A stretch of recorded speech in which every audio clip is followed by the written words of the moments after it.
Hello, and welcome back to Dracula, but in Baltimore, and a fish tank.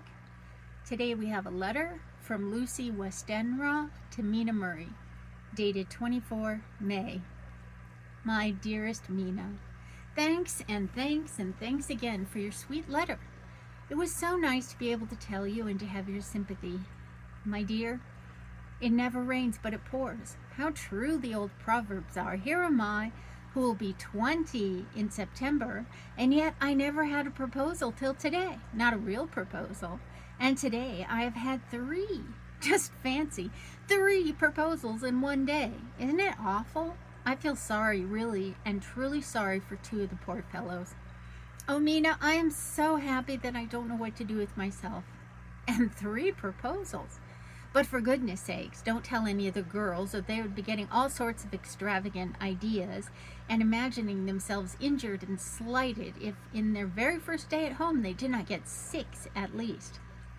Some girls are so vain. You and I, Mina dear, who are engaged and are going to settle down soberly into old married women, can despise vanity.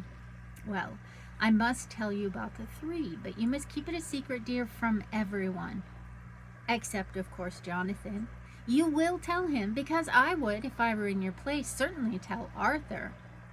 So that's a big giveaway right there of who she chose, right? A woman ought to tell her husband everything. Don't you think so, dear? And I must be fair. Men like women, certainly their wives, to be quite as fair as they are, and women, I am afraid, are not always quite as fair as they should be. Well, my dear, number 1 came just before lunch. I told you of him, Dr. John Seward, the lunatic asylum man, with the strong jaw and the good forehead. Now I'm imagining that is what his business card says. Dr. John Seward, the lunatic asylum man with the strong jaw and the good forehead. He was very cool outwardly, but was nervous all the same. He had evidently been schooling himself as to all sorts of little things and remembered them, but he almost managed to sit down on his silk hat, which men don't generally do when they're cool, and then, when he wanted to appear at ease, he kept playing with a lancet in a way that nearly made me scream. So a lancet, that's like a scalpel.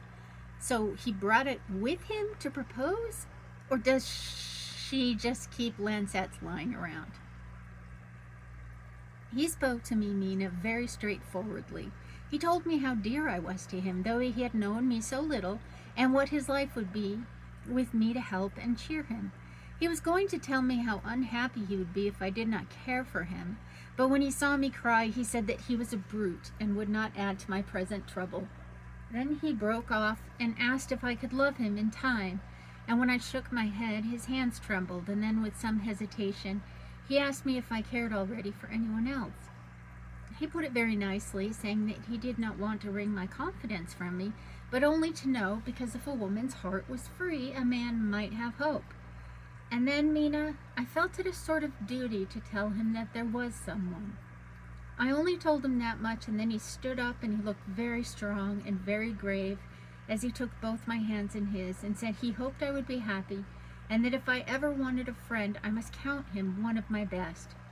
Oh, Mina, dear, I can't help crying, and you must excuse this letter being all blotted.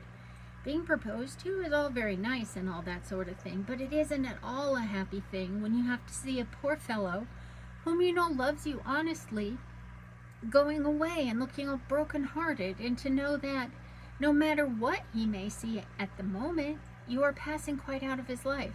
My dear, I must stop here at present. I feel so miserable, though I am so happy. Well, that was very interesting. 3 proposals, we've heard 1. The next entry is dated evening, and that will be on the next video. Thank you so much for joining me. I hope to see you soon.